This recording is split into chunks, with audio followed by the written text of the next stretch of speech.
कोई असाध्य रोग हो जाए, उस रोग के कारण यदि उसकी चेतना न रहे और वह प्रभु का स्मरण भी ना कर पाए, ना ही धर्म कर्म कर पाए, तो प्रभु देह त्याग के बाद ऐसे आत्मा की गति का क्या? उस समय यदि उसने जीवन भर धर्म का पालन किया है और भगवान के स्मरण का प्रयास किया है, तो पहली बात है कि जिस समय वो मूर्छित होगा, बेहोश होगा, इस अवस्था में होगा, कौमा में होगा कि वो चिंतन नहीं कर सकता, उस समय भगवान उसके हृदय में स्फुरित करते हैं नाम, क्योंकि उसने जीवन भर भगवान का आश्रय लिया है, तो उसका कल्याण हो जाता है।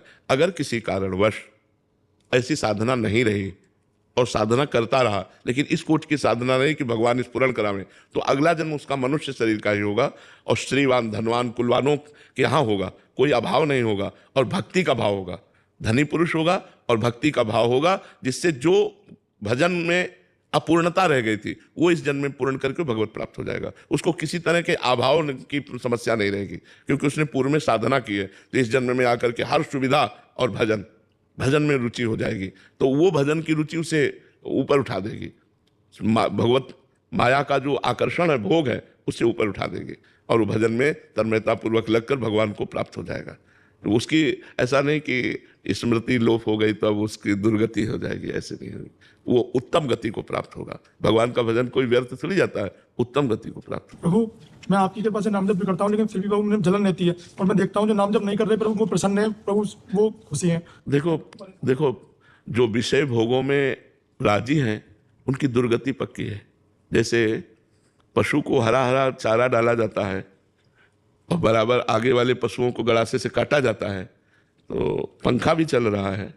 जो वध के स्थान है जहाँ पशुओं का वध होता है, तो आगे वाले पशु कटने गए तो पीछे वालों को चारा दिया जाता है, दवा दी जाती है, पंखा में रहते हैं, तो सुविधा में है ना, तो वो सुविधा काहे के लिए? बस दूसरे तीसरे दिन उनका भी नंबर आ रहा है कटने का।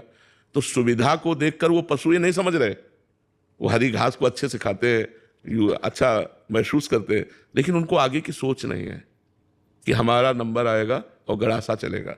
ऐसे ही जो स्त्री भोग विलास, धन भोग विलास, मदिरा पीना, मांस खाना, मौज मस्ती में, वो उस पशु की तरह है जिनको ये पता नहीं है कि काल हमें गड़ासे में काटने वाला है।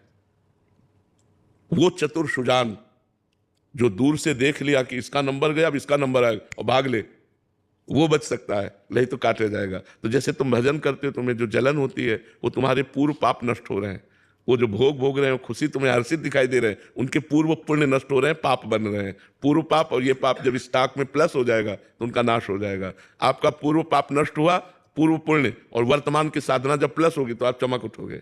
समझ रहे ना? इसलिए नाम जप करो, दूसरों को हर्षित देखकर हर्षित मत मानो। ये जैसे सब चल रहे हैं वैसे चल प्रभु,